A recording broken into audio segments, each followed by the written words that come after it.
ሰበር ዜና በፍጹም ማንም ያልጠበቀው ሆነ። የእስራኤል እስትንፋስ የሚባል ወሳኝ ከተማ በኢራን ዘግናኝ ሚሳኤልና ሮኬት እሳት ወረደበት። ዛሬ መላው እስራኤልን ያስደነገጠ ጥቃት ተፈጽሟል። በቀል ካሉ እንዲህ ነው። አሁን አንጀት የቅቤ ጠጣ ሲል ሰበር ዜናውን ለዓለም አዳርሷል። ምንድነው የሚለውን ይዘነዋል። ጠቅላይ ሚኒስትር ቤንጃሚን ኔታንያሁም ከምድር በታች ወደ ተሰራላቸው ባንከር ተመልሰው እንዲገቡ ሽን ቤት ማስጠንቀቂያ መስጠቱም እየተሰማ ነው። ሰላማችሁ ይብዛ ውድ የአራዳ ዴይሊ ቤተሰቦች፣ ከላይ የተነሳው ዜና ይተነተናል።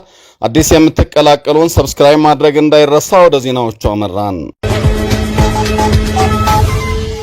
እስራኤል ላይ ከባድ ጥቃት ተፈጽሟል።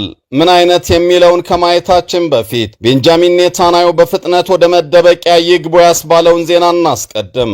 በሰሜን እስራኤል የሚገኙ ሁሉም ትምህርት ቤቶች ላልተወሰነ ጊዜ ዝግ እንዲሆኑና ነዋሪዎች ወደ መደበቂያ እንዲገቡ የእስራኤል ጦር አውጇል።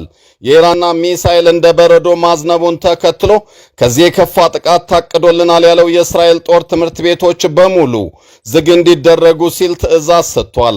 እስራኤል እንደዚህ አይነት አዋጅ የምታውጀው አንድ የከፋ ጥቃት ሊፈጸም ሲል ነው ያለው ዘገባው። ከዚህ ቀደም ተመሳሳይ አዋጅ ያወጣቸው ኢራን እስራኤልን በሰማይ በምድር ሊደበድብ ነው ባለችው ሰሞን መሆኑን ተገልጿል። እንደ ዘገባዎች ከሆነ ከምድር በታች የገነባቸውን ዋሻዎች በመጠቀም በእስራኤል ድንበር እጅግ ዘግናኝና አይረንዶምን ሰብረው የሚገቡ ሚሳኤሎችን ማስጠጋት መጀመሩን የተነገረው።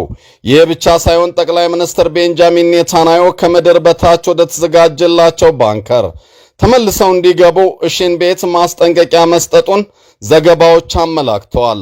በጊዜው እስራኤላውያን ወደ መደበቂያ ክፍል እንዲገቡ ያዘዘው የእስራኤል ጦር ቴልአቪቭን ጨምሮ ግዙፍ የእስራኤል አየር መንገዶች በረራ ማድረግ እንዲያቆሙ አዟል።